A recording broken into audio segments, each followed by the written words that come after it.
Geez, how good's this? Well done, Joey. Geez, you nailed that one, mate. The excitement of us being back here in front of all of you, I think, is pretty obvious. And Joey probably nailed it then. Joey's not one to get too flustered or excited.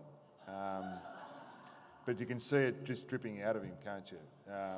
It's fantastic to be back here. And as I look out here and see everyone to come back and connect with all of those that are so close to us at the club, and want to say thank you, but also the excitement going forward. I look out onto the magnificent SCG at the moment, and lit up with all the Sydney Swans, the new logo, the Angry Swan, and just think, how good is it to be back at the SCG?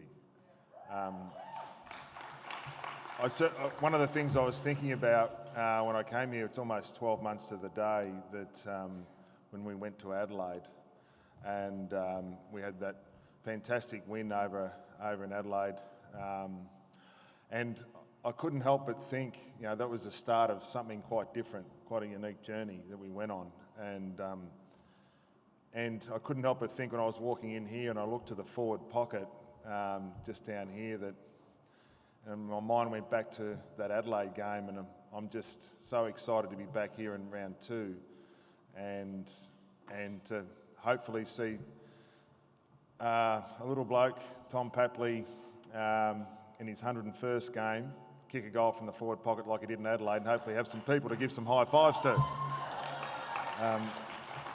That'd be fantastic. Yeah, I've got... I'll get into this. I don't... there's a few pages here, but don't worry, it's not very long, because I turned 50 on New Year's Eve last year, and thank you, raised the bat, half century, and I woke up on New Year's Day, and automatically the font went a little bit bigger on my... And so you might see me sitting at the SCG today with some pretty thick ones, but anyway. Firstly, I wanted to speak directly to our new players and their families. Then I'll touch briefly on what's been and what's about to come. One of the great privileges of being a parent is the family environment that is created, from having one child to 2, and that's sort of the same as really playing one-on-one defence, to 3, and it needs to become a bit more of a zone defence, in particular guarding the most dangerous. Or then if you're a bit mad like Kirky, a total of 5 kids, in which just good luck. Each child that's added to your family really injects their own flavour to that family mix. Their own personality and the environment and relations inside that family ecosystem, they change. I'm constantly amazed at how different our 3 kids are every day. Yet at the same time, I'm grateful, because it's these differences that just somehow just make it work. It's exactly the same at a footy club. Every new player that is drafted has come from their own family environment. I was lucky enough on a very unique draft night last year to be able to visit 2 of our players' homes, in their homes, literally minutes after they were drafted, and not often you're able to do that. We walked in bearing gifts and felt the excitement in the room from the players, their families, and their friends. We thought the excitement was just about us being in the room. To be honest, it was probably more about the free Nike gear we had in the bag. But we were really privileged to get a small glimpse of their particular environment and see the mix of joy and nervousness from everyone in the room about what lies ahead. This same excited feeling was no doubt replicated in Western Australia, as well as the next day on the Central Coast and in South Australia when the rookie draft was conducted. And Hick, I know that talking to you last year before you came over, that your environment's changed a fair bit in recent times, with the little bloke Lou finding his voice. Like all new players, these young men turned up at our club and have really added their unique flavours to our environment, our ecosystem, our family. And in our family, these young men have many others to lean on who've had similar experiences.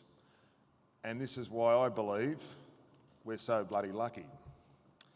Friendships and bonds are developed, I think, with the combination of 1, time, 2, talking, and 3, the sharing of experiences, both good and bad. And because we have a number of players who have lived the life of moving away from home or various challenges, these relationships are given a few more opportunities to develop.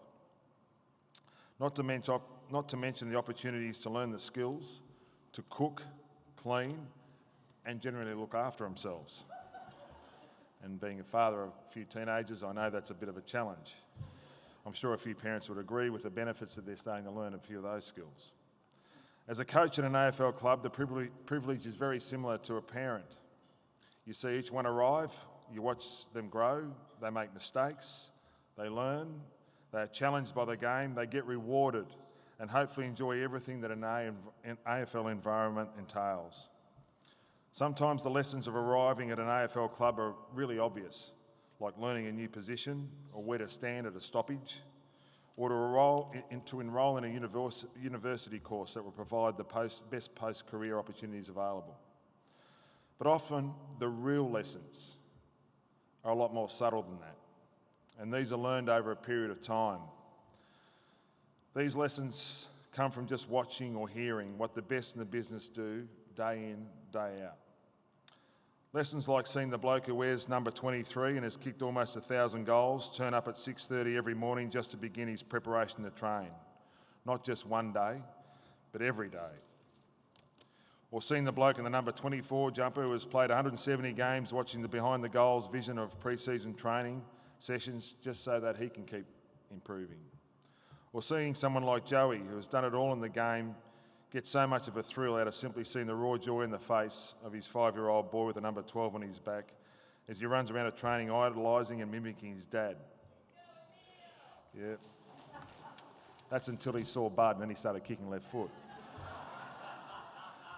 Or, as we saw last week, the number 26 lay that tackle on the forward pocket against a ruckman and really show what AFL footy's about at the pointy end. I could go on and on.